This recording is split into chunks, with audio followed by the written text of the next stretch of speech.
Even if you give the money back, there's no guarantee that they're just going to be like, okay, whatever, nothing to see here. They might still get you on committing fraud because essentially you still committed fraud in order to obtain those funds, even though you paid them back. Did you get a PPP loan that you know that maybe you shouldn't have gotten? Well, that's what we're going to be talking about in today's video. So let's just jump into it.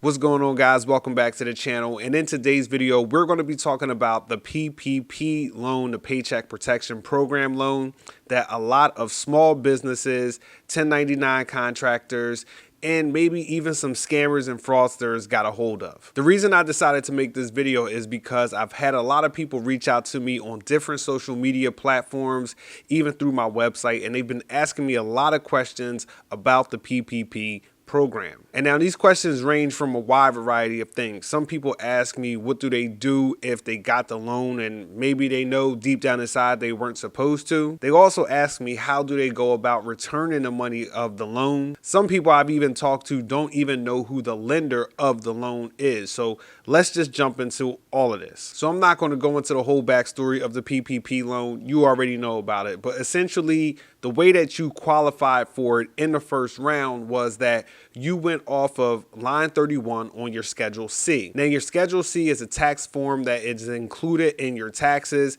and is basically a profit and loss statement from your business. So basically, this Schedule C is what you use in order to qualify for the PPP loan. Now, the thing about the Schedule C that you turned in for the PPP loan was self-certified. And also, at the time of the first round, a lot of people hadn't yet filed their taxes. So if you didn't file your taxes yet, you still had the opportunity to do so. But in the meantime, you could submit a draft Schedule C in order to determine what amount of money you would get from the PPP program. Now, on these forms, you were supposed to self-certify. So the thing is let's just say that you made $30,000 net. That was on your line 31. If at the time you hadn't yet filed your taxes, you can turn in a draft saying that you believe that your net profit would be $30,000. Now, this was up to you to self-certify, right? And then when you actually file for forgiveness of the loan, okay, you would actually put up what you actually filed on your taxes. So say, for example, you told the bank or you told your lender that your net 31 or your line 31 net profit was going to be $30,000. But when you actually went to go file your taxes, maybe you took some more deductions and you ended up with a net profit of $25,000. Well, simply put, the formula that you used, okay, on your line 31, even on your draft, okay, is what you use to determine how much money you would get from the program. Okay, and then what you actually file in your taxes determines on how much you'll get forgiven of that actual loan. So that's basically the way the PPP program worked in the first round. Now, in the second round is going off the gross, but I already did another video for that. I'll leave a link for it in the description. Now, the reason I said all of that about the line 31 and your Schedule C is because sometimes you make 1099 income, okay? So I'm talking to sole proprietors, maybe single member LLCs, okay? Sometimes you get that 1099 income. Sometimes you make income from businesses and they don't send you a 1099. And regardless, even if they don't, you can still claim that money on your taxes. Now, here's the thing about being a 1099 or an independent contractor. When you get paid, you don't take out taxes. So whatever you're filing on that Schedule C, you have to pay on your taxes. So if you file $30,000 as your net profit, you have to pay taxes on that $30,000. Now, there's a lot of people who've been getting caught up in this whole PPP thing. Like I've said, I've had people reach out to me on different social media platforms with all kinds of stories. And one of the worst things that I've heard is some people have told me that they don't even know who the lender is. So maybe they got this money and now they want to give the money back and they don't even know who the lender is. To me, this is problematic because, first of all, in order to get that loan, you had to give somebody or whoever did that PPP loan for you some sensitive information. And here's the thing. If you're a legit business, if you're a legit 1099 contractor and you just go out online, look around, see the different resources. It's not like it's very hard to figure out what you need to do to apply for this loan. You can even call up banks and different lenders, and they'll tell you how to go about applying for this loan as well. So if you remember what I just said about all that, Schedule C talk, right? Basically, you tell the government how much you make. Sometimes you have 1099s and sometimes you don't. So if you wanted to get a fraudulent PPP loan, you can essentially submit a fraudulent Schedule C. Now, to me, this makes absolutely no sense because, meanwhile, you'll get the money, but you're submitting a fraudulent Schedule C. And basically, you're telling the government that you made X amount of dollars, right? And essentially, you're going to have to pay taxes on that. And that was kind of the thing about this whole PPP loan. It was very easy to get. And essentially, I guess if you wanted to be a scammer, you can put up a fraudulent Schedule C. So people were going out, they were making fake businesses. They were having people do loans for them. And then I guess those people were taking a percentage. And I guess they were telling them it's all good. It's going to be forgiven completely, 100%. It's like free money. But this is the federal government that we're talking about. And listen, there ain't no free lunch with them, okay?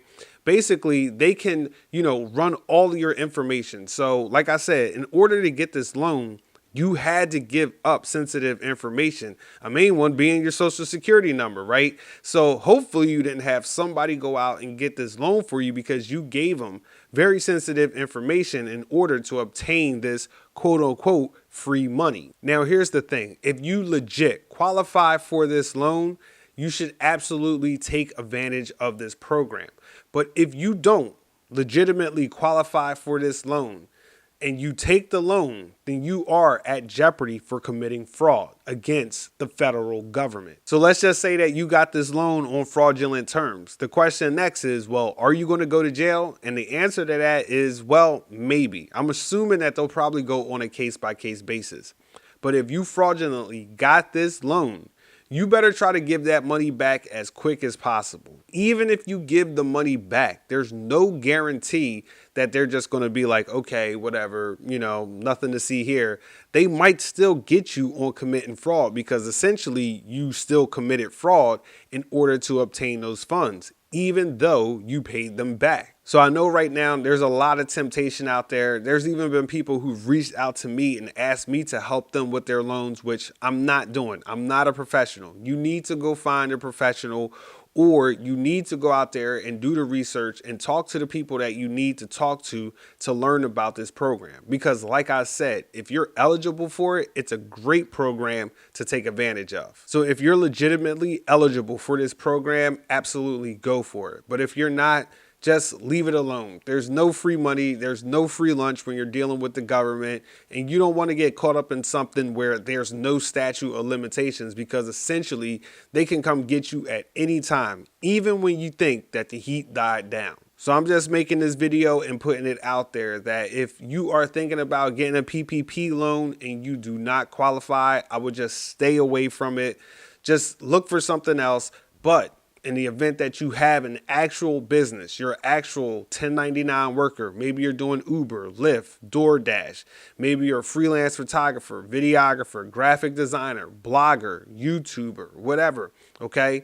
Usually programs like this are not open, okay, to those type of quote unquote business owners. So this is a great opportunity. If you're eligible, take advantage of it. Make sure you have your paperwork in order. Make sure you have all your numbers in order, and, go for it. And for those who aren't eligible, I'm not trying to scare you, but I am trying to let you know that sucks, that something like this, that you could be committing, that you self-certify, okay? Because the blame is going to be all on you. It's not on the banks. You had to self-certify, okay? You could be caught up in something like fraud, where there's no statute of limitations against the federal government, which is just ridiculous. They could come get you 10 years later. And, that's just ridiculous, but it could possibly happen. So I hope you found this video useful, insightful, and informative. And if so, give me a like and drop me a comment and let me know what's going on with you right now. Did you take one of those loans, even though you weren't supposed to? And if you were eligible to get the loan, how's it been working out for you? So for all my people out there who are trying to build a life on their terms and get it how they live, this is your man, Jonathan Moore, and I'm signing out. Peace.